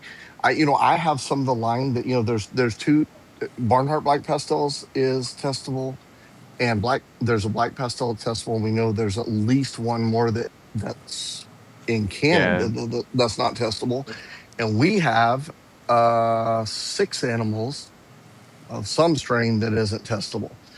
yeah, So, and they've worked but it's out clearly Black already Pastel. 5 mutations in the testing sequences that I've heard of, Yeah, and there's up to more than 6 possibly. I've heard up yeah. to 8, but I think they're right around 6 on the total number of them.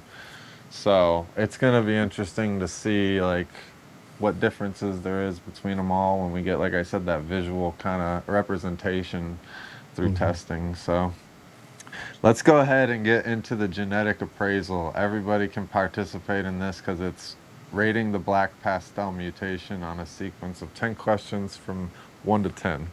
So rate the single gene expression, the single gene look.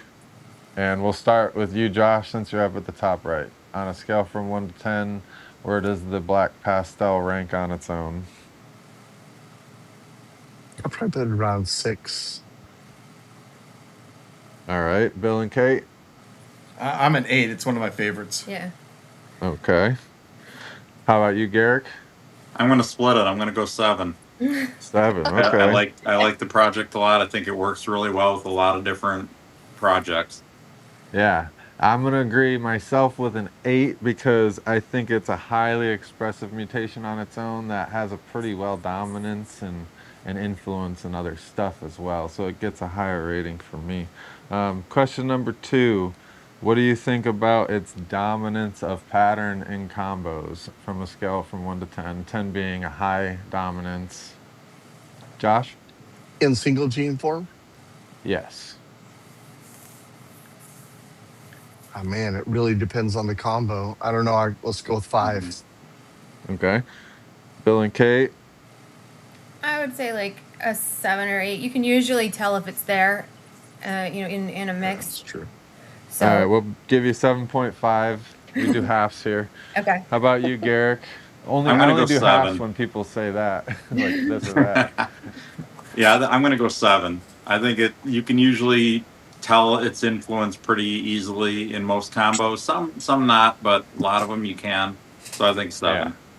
And I'm kind of in the middle of everything on an average around a 6.5 because I think that it's very dominant in a lot of things, but then there's some stuff where it can get lost in, and that's where it just kind of knocks down a little bit. But necessity of shed testing to ID in combos, 10 would be like no shed testing necessary, 1 would be like a lot of shed testing, and then like say a 9 is, I would personally place this around like an 8 or a 9, so like an 8.5, where it likely doesn't need shed testing except for in certain combos.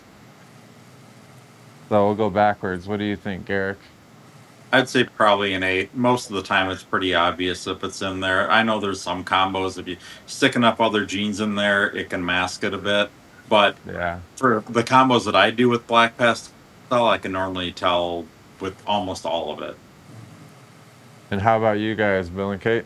I would go with A as well. I mean, for me, Kate's very good at like spotting all the genes. For me, if it's obvious to me, it doesn't need shed testing. I think the only exception to that would be if you're looking for like which line of Black Pastel. Like if you want to know, yes, Barnhart Black Pastel, and that could hurt the score a little. Yeah, I think that could hurt the score a little. So I'd probably put it at a 5, unless you already know what line you're working with. It might be a good idea to know, obviously, or to know if you have a line that's not testable. I'm gonna count that score in as well, because that's your own opinion. All right, Josh, what is your score? I'm gonna play the devil's advocate here. I'm gonna say 10 because with the line that I have, I can't test it anyway. So you better be able to ID it. Fair enough. You better be able to see it or and pick it that's out in my comparisons. Super Saiyan Blast male. So yeah, I better be able to ID it. Don says the supers are pretty dominant. Yeah, you can't miss a super. So let's see, we're on to number 4. How about adult color and contrast retention? We'll start with you, Josh. It does very. It's one of the ones that ages very well in my collection. So I'm gonna put that up there like 8.5 maybe. I have some adults that are absolutely stunning, prettier than when they were hatchlings, for that matter.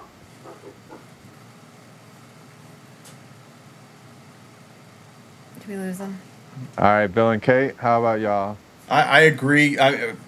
For me, it's just, it lasts. It's really gorgeous. A lot of snakes brown out. These guys just have it on me. I'm wondering if that part of it has to do with that split too. And what is your score that you would give it? An 8. Yeah. An 8, okay. All right, how about you, Garrick? I'm in agreement. I would say an 8. Most Black Pastel combos age great. It's usually very obvious with them that they have Black Pastel in them as adults. I'd say an 8. Okay. Now, I guess I'm playing the devil's advocate here because there's some combos that I think it can take away from when you get it mixed into. And one of those combos that I think it can take away color from is like the high OD scrambler stuff. When I see the black pastel mixed in, it kind of really copper washes it out, and I'm like, that's not as bright as what it should be from what we see from other examples and stuff. But that's a limited one, so I'm gonna give it a 7 because it does have a lot of color influence and pattern, but I think it's just like certain little things I wish With it the did exception of more the in. Barnhart, because that can look really good with Scrambler. Yeah, and it does also depend on the line, and I think Yeah. with there being so many lines, it can hurt it in that aspect as well, a It little does bit. do that a little bit with the sunset too. Or Because like when sunset. I get into cinnamon, for cinnamon, that's gonna be a lower score because we know cinnamon fades out and loses a lot of color as it ages. But I think that benefits it in its own ways, you know. And a lot of people don't work it for that reason, but they should look at it and use it for what it can do in the color reduction side of things. So number 5 is the importance of the super. How do you feel the super is important to you? Josh, you'll probably scroll this one high, but let's see. I'm gonna go with 10. Again, no, Yes. I mean everything we are pairing now for, and you have to think of the Super to context, super, yeah. is super to super because it is, we're producing pets, and we the only thing that we have going into that project really is hypo.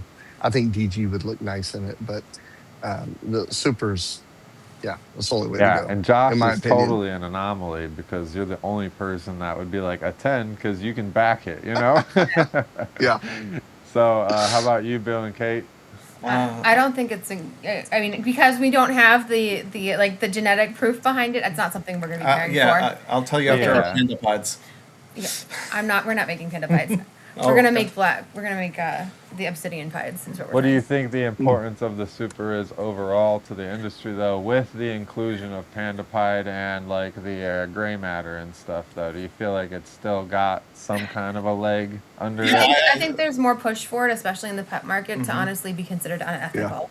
Yeah. Because most people aren't doing what Josh is doing. Yeah. And I think that that's really cool that you're doing that. And I think it's to breed it ethically is the way you're doing it. But since most people aren't putting in that much work to it, I think it's got a lower score for me at least. Yeah. If you're Where does just it fall buying for 2 you? animals, and yeah. Yeah, if you're just throwing 2 animals together without the like genetic backing that Josh is doing with it. So, what number you give it? A 2, a 1? 2. I think that they're really pretty. But Yeah, and they do have their place in about 2 or 3 different combos that are really, really high in demand still, I believe. oh yeah, with I those mean, few. Josh's snakes are they're gonna fly off the table. I'm sure they do. Yeah. All right, Garrick. Yeah, I mean, I would say for me probably like a 3. If I could make supers more consistently without kinks, Yeah. then I'd give it a 10 because it's an awesome looking animal. Even just the super black on its own. Get some of his babies. Yeah, I think that's what I need to do. That's what we need For to real, do. he's Mix it got into the mine friggin' or something. recipe But right here. yeah, I mean, if I could make them consistently, if I could make as many panda pies as I could, and none of them would come out king, or even regular super blacks, or maybe add another dark gene in there occasionally, that would, I mean, that would be an absolute 10 because people love that high contrast black and white look, and those are the best. But it's so hard for me anyway to consistently produce them without having any other negative effects with them. I wonder if there's like you could work with one of the shed testing companies to see if they can locate that gene in there that you've kind of Like started to maybe weed out. That'd be nice. like maybe Maybe. Josh has some animals that has like since Trick was like a hitchhiker Yeah. through decades, like maybe some other small mutation was a hitchhiker through decades, very and possible. he's just now found animals without it included. We never know things that are hiding under the hood, so to Who say. knows? I'm And sure the only thing we can be interested in yeah, that. for sure. And the only thing that we could do to help that data is buy animals from Josh, who has put in the work, Yeah. and help breed the animals that come from his collection out and see if that actually rings truer and truer. But now he is more so line breeding. How far would you say you line breed in though? Because you sell those animals after you produce them from the super to supers, correct? Or do you breed anything back? I have very few holdbacks. So if we get one that is just an absolute, oh my gosh, that is a beautiful animal, and it's has a little. I have a few. I have a few, and Have you bred a holdback to a parent yet or anything like I have that? not. Nope. Not yet. So that is Nope. further data I that have will be simply interesting. I have simply weeded out the adult females that produce high kinks. Okay. And that's a lot of pairings to do that. Yeah. A lot. Super interesting. Yeah, that's a lot of work. You should be proud of it. Did you have some more? You had a couple more animals to show us, right, Garrett? Oh yeah. Yeah. I could, so let's go ahead we and could be here till let's do the snake 2 in the morning. showcase. I brought a Let's lot do of the snake stuff. I don't have to showcase show that you them have. all, but I definitely have a few more that I can show. No, you can, you can work through them pretty fast. There's Yeah. always the replay for anybody that's, missing anything. Go back and watch. We appreciate it anyway. So, yeah, let's get to it. Some more And when you go awesome back and watch, snakes. make sure Okay. you hashtag replay game. Heck yeah. So yeah, if you guys want to see some of my stuff, I can go into. I've got it broken down to albino, clown, and pied. I basically all of my stuff is multi or like at least single gene recessive. I don't really do a lot of just codom stuff anymore. I do have some, but nothing that I wanted to really show. But yeah, I've got some albino and like toffee combos, some clowns, and some pies that I can show. I can rattle them off pretty quick if you want. Heck yeah. Let's get into it. Let's see it. Okay. All right. Let me try to figure out this camera. There we go. That was fast. Start getting them out here. Heck yeah. Okay. Some inspiration for this mutation. So this is just albino black pastel. I try to produce as many of these as I can because they are a great example of a super high contrast albino that's going to stay high contrast as an adult. So I have to say, I love basically that you still work the original albino, because not many big breeders work any original albino anymore. I love it, and it's a lot of nostalgia for me. I mean, I got my first albino in 2000, and I really like the gene a lot, and I just think that it's a good pet quality animal. Funny story. They look good, Funny and story. they're just Back in the 90s, they're. Yep. Oh, I'm sorry. Back in the 90s, Oh, sorry. albinos were like $3,000, and they were albino- 7,500 for many years. I remember the first time I ever saw albinos for sale. This is probably back in like 1993-ish. They were 7,500, and they stayed that way for many years. I paid around 2000 was when I seen them for like $3,000. Like 1999 time period, they were around $3,000, and I remember everybody was like, "Oh, what's that? An albino Burmese?" And I was so insulted because I'm like, "That's it's a $150 snake at the store. This is a $3,000 albino ball python." Like everyone was like, "Ooh." So I paid $4,250 in 2000 for my first albino, and it was a male. I remember I had to drive all the way to Chicago to pick him up at O'Hare Airport. And but that's the first visual ball python morph that I ever got. So this is an albino black pastel leopard. So if you add the leopard gene into albino black pastel, it just increases the percentage of white on the body, and it keeps the really bright yellows and nice contrast. And I'm going to show you an adult next. And well, actually, she's not an adult. She's probably like 8 or 9, probably like 900 grams. And back then, Garrick, you remember the males were always twice as much as the females because you could breed them that year and make more, and the females were like 2-3 years. They always had that big price gap. Yep. Okay, I've got the bigger snakes in bags, so I have to kind of go through the bags and find the one that I'm looking for. But I just wanted to show you what a bigger albino black pastel leopard looks like. So this is This is a female. She's probably 800 and something grams. But if you could see, she still is super bright white and deep yellow. So I noticed, over the years of breeding that, if you're going to produce albinos, you just want to produce the ones that maintain contrast like this. You don't want something that's just going to be a yellow on yellow snake. Stop So hating this is on regular a albino. Look at holdback this female stuff. of mine, You can't and I'm get that trying. with any other line. Yeah. No. And so the only thing that I'm really working on adding into this right now is confusion. I think the confusion gene will actually increase the yellow and the bright white and keep the contrast looking good. But I mean, the average person that wants a fairly affordable snake as a pet, and they want something like exotic looking. I mean, this is the way to go right here.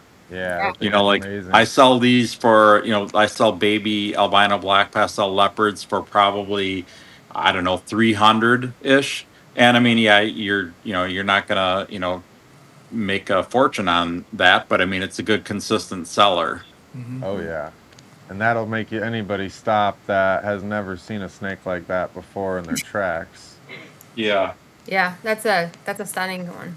I mean, you take anybody that has come into the industry over the past decade, it's all lavender, and if they see something like that as an adult at a show, they're like, oh, what is that? Is that a albino carpet python? You're like, no, that's a ball python. They're like, what? Never seen a yellow and white adult ball python. This is a Tofino black pastel. So it adds a lot of really nice dark lavenders into it, along with the bright yellows, and looks great as an adult.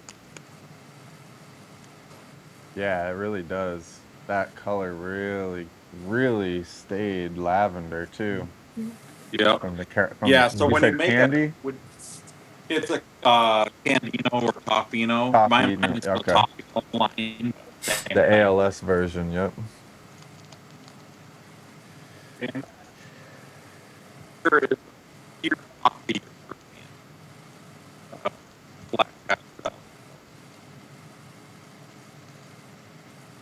Are you on a mic or just audio from the phone, or?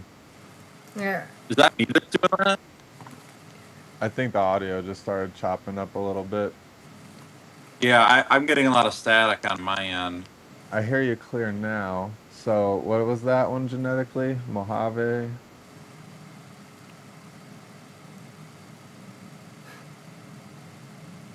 I don't know. Did he freeze? Yeah, I think he froze. Oh no. His device might be starting to overheat from all that fire he's showing. But while we're waiting for him, why don't you show us a couple of those split animals that you guys produced? Sure. We'll see when he comes back on. I'll bring him back out. I can show you the mom first. Yeah, super interesting. Yeah, I had the urge to reach out to a few friends and tell them when I saw it, but it was just obvious, Yeah. Yeah. Super pretty. She's a big girl too, and she holds Yeah, and you can see on her how the black lines drag all the way around the keyholes, which is why I'm saying that's likely a super split just from the expression visually, but then it proves it in the offspring with every single animal having that. Yeah, so she's just a really pretty girl. Heck yeah. Oh, hold on. He was back. Let's see the next one.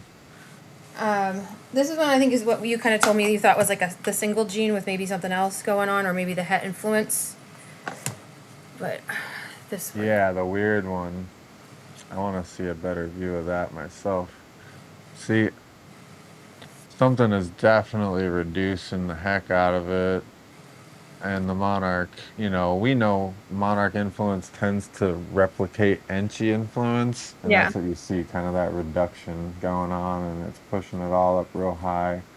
Still does look like it has it, just doesn't have any of the extra speckles around the keyholes, so it kind of throws you off, But she does have some cool patterning towards her belly too, so.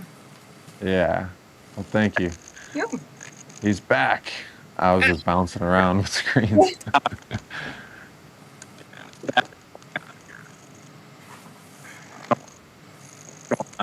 Are you? Yeah, are you?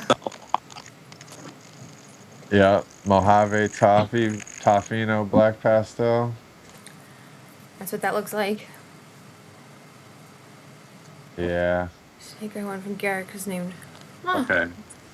Yeah, Black Pastel Mojave Toffee. I don't know what's going on here. I've got a lot of. I think your screen. I think you're on your phone. Let me try to close some stuff out. Yeah, it's either overheating or the camera's trying to be stolen from another app or something. While you're trying to figure that out, did you have that other snake though? Okay. I think my phone might be actually overheating a little bit. Yeah, I think that's all that it is. But honestly, we're getting pretty close to the end here anyhow. So, oh, there you are. You're back. So I guess just throw the snakes on screen, try to give us the details, and when you're done showing them off, I mean, people can just see some pretty snakes if we can't hear you very well. Mm-hmm. Yeah. Okay, yeah, I don't know if my phone's just getting too hot. Yeah, that's what happens when my phone overheated before I upgraded. So, likely the case. Okay. Here's a Black Pastel Chocolate. Oh yeah, that's het lavender. I love the glow that it gives to the edging of the pattern.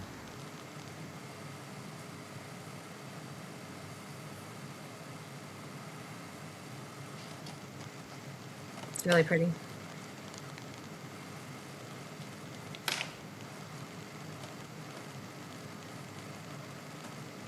Here's a Black Pastel Mojave Ultramel Clown.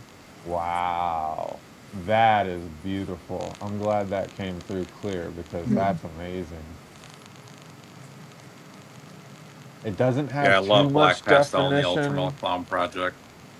For sure. It doesn't have too much definition between the blushing and the pattern, but like something like that split could bring it in. No, but something else could definitely bring in just a little contrast and make that thing pop. Give it some depth.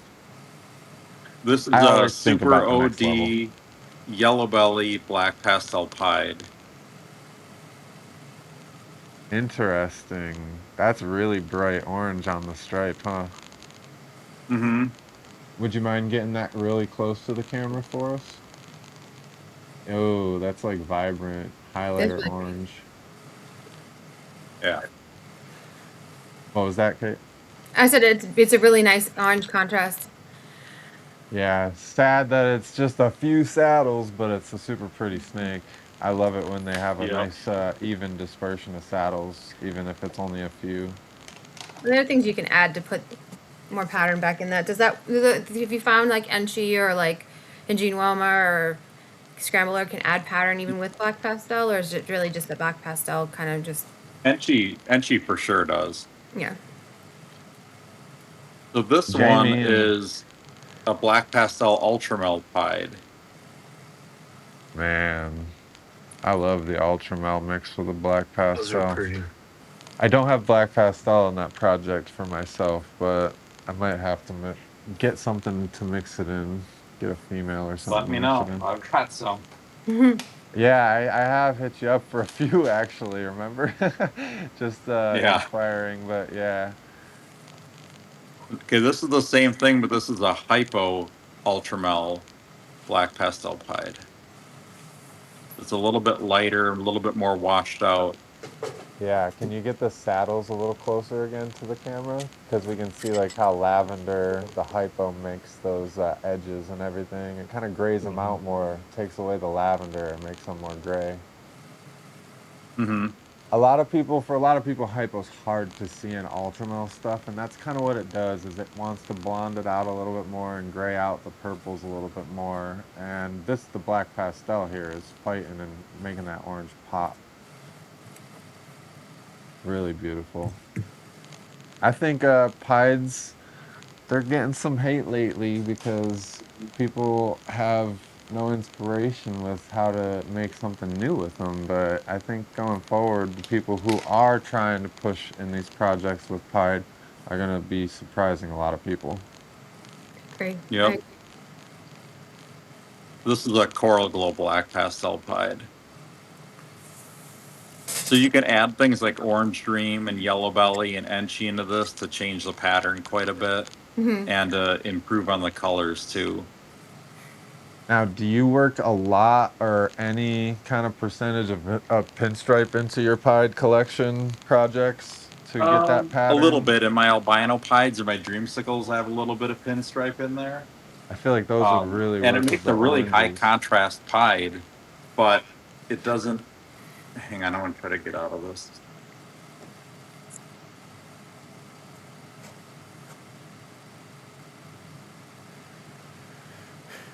If you tried to click the button at the bottom, sometimes it doesn't work exactly. You got to go through the 3 steps with the lines, the settings, and then under the picture with the drop down menu, you click front screen, front camera.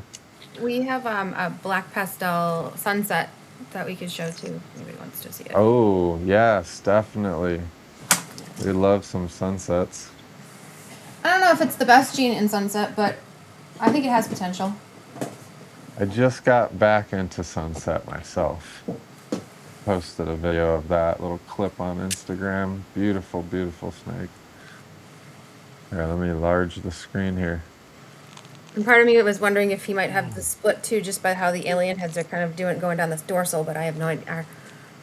Just because it's hard. Yeah, it's got a lot of extra noise in them. Yeah. Yeah. Falling up They're here. very possible.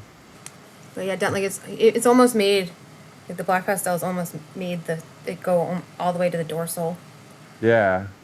Can we get the pattern really close to the camera again? Yeah. Ooh, yeah, you can see the black pastel outline of the alien heads and everything a lot clearer there. Yeah. So that's a beautiful snake. I mean, from a distance, it looks almost like it doesn't have much pattern, but then when you bring it up, it's like, wow, that thing is nice. Yeah. He's gone to some Monarch girls this season. GHI Monarch stuff is amazing. And a rainbow. Yeah. So he's putting in the work this season. So we're getting ready to take some questions from the chat. If anybody's got any questions in the chat, make sure you're dropping them right now. Anybody make a split Krypton yet? I am sure if you find a Hurricane Krypton and look for those specks around the keyholes, there's likely one out there because everybody uses the highest expression of Hurricane and everything to make their combos. So it would be more so the question of, can you find one without the split? Truthfully, I mean, that's where it really comes down to nowadays. Join Reptile says David. He says Ultramel Black Pastel needs DG in his opinion. DG would blonde it all out a lot more, so it'd be interesting for sure. I like what Mario does in the DG to really accentuate the colors and the saturation and bring things back through. Are you still with us, Garrick? Yeah, I am. Can you hear me? Yeah, your camera isn't there, but we're here with you. My phone's running out of juice right now. I'm trying to get it plugged into a charger. We're about to the end here. So, in summary, I want you guys individually to give anybody that's newer to breeding any advice that you may have had, that you may have stumbled upon in your journey of breeding. What's the one piece of advice that you would give a new breeder, basically? So we'll start off with Josh, if he can think of something on the spot. No, I would. I'm a business guy, right? I have 4 different businesses, and if you're starting out, number one, find what you're passionate about and work it, no matter what anyone says, because at the end of the day, you're going to find people that like that as well. And I've seen that ring true. And secondly, do your best take a little business class at your local college.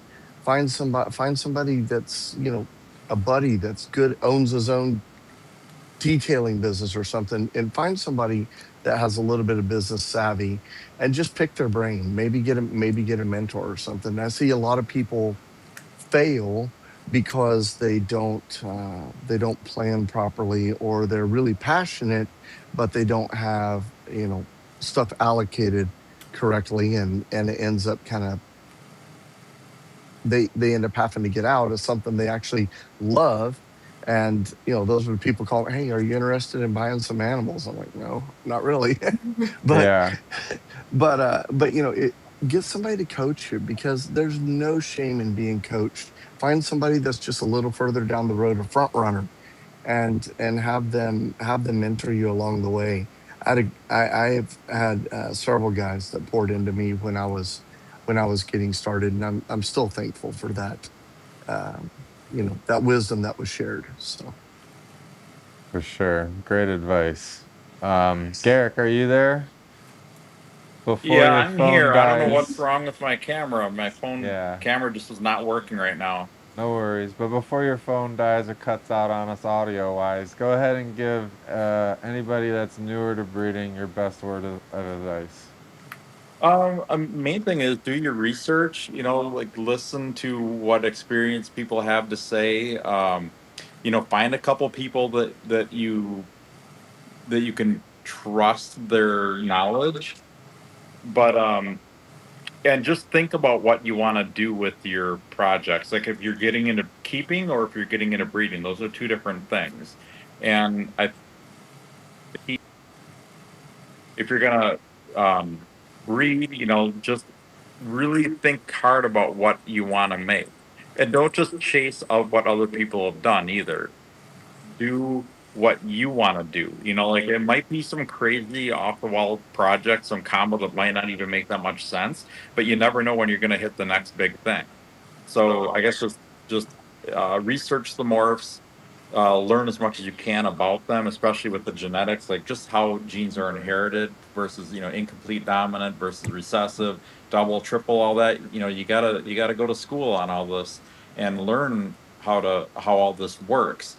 And then you can take any new gene that you're working with, and as long as you know the inheritance of it, you can figure out what the percentages and what the likeliness that you're going to hit on a certain project is going to be. Yep. You just gotta know, like, is this incomplete dominant? Is this a single recessive? Is it a double recessive? Is it a super incomplete dominant? And the main thing is knowing all that. And then, I mean, I can't even imagine getting into ball pythons and learning the genetics right now at this point with as Yeah, I many different know. combos that there are out there. I But feel so fortunate. I know, me too. I'm so glad that I was around from the beginning of Like, all this. suck. suck So, it. but yeah, do your research. Just take your time and learn. Don't think you're going to make a big business out of it overnight. Just take your time and be prepared to Oh have my God. patience. No, honestly, yeah, that's great advice. And yeah, you said it best. Like trying to get in now to learn everything, and it's just so much information. And that's kind of where the birth of this show came from. Is like I always watched everybody's videos, and when breeders weren't watching each other, I was watching everybody that wasn't paying attention to one another, and I was picking up on everything from everybody in different breedings and pairings and projects, and Yep. it just accumulates to this knowledge that I don't feel like I could ever accumulate again. I could never accumulate the same knowledge again, not with all the variability, all the misinformation, all the guessing, all the mutations that went unlisted and then got founded by another breeder and then renamed something. It's like there's so much confusion out there for somebody that's new, and it is something that I feel very fortunate to have as my knowledge. So great episode, everybody.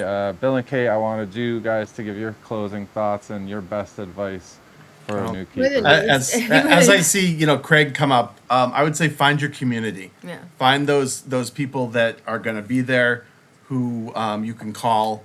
I think that there are a lot of great people out there, and finding that community for you is number one. Yeah. For me too is when you're picking genes, pick the best quality that you can. You know, if you can see it and go, wow, that's really, you can see that the animal and you go, I don't care. Like the girl that we showed, like she's just you know, Hurricane Black Pastel.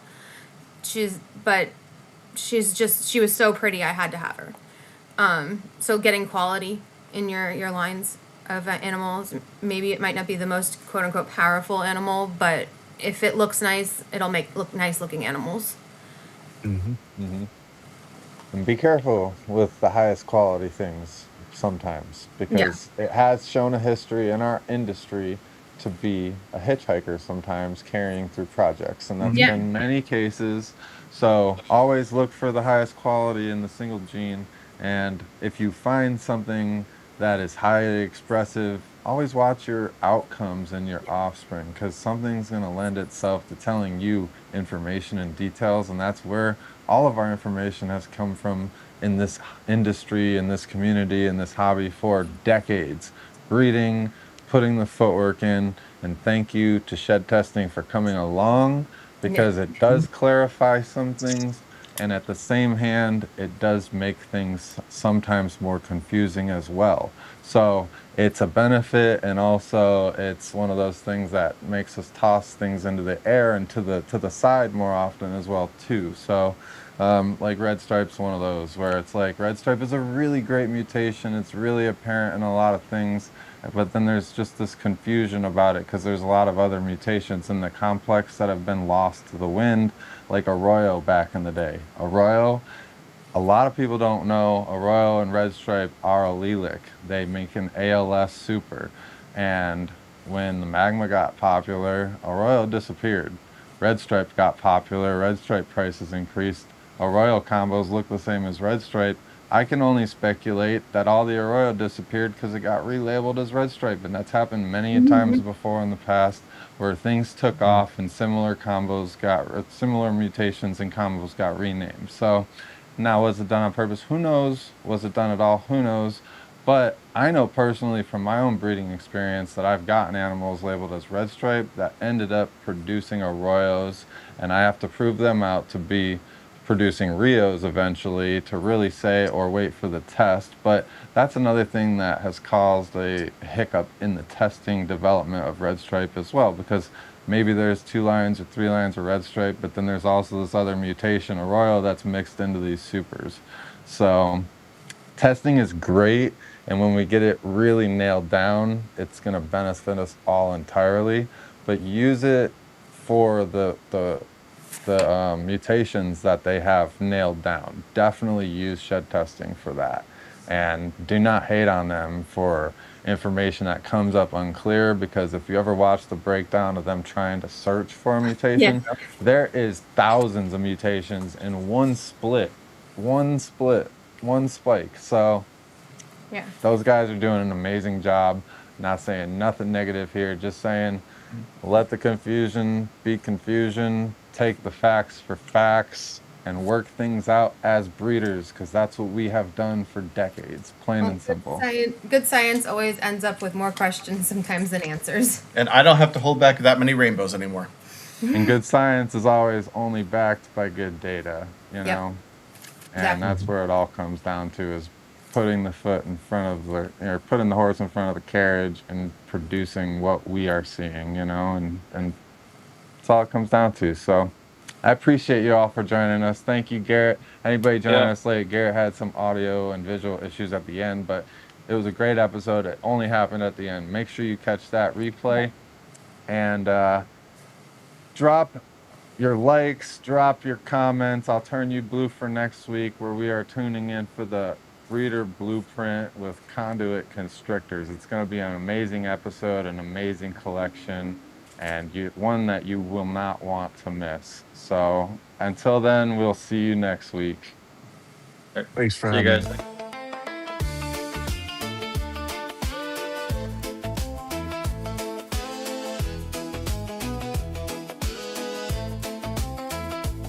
Is it recessive, incomplete, dominant? That's a no-brainer. Read the parent like a another lesson. Each morph can change the story. Every combo flips the script. From humble little hatchling to a masterpiece you grip. Head stamp designer.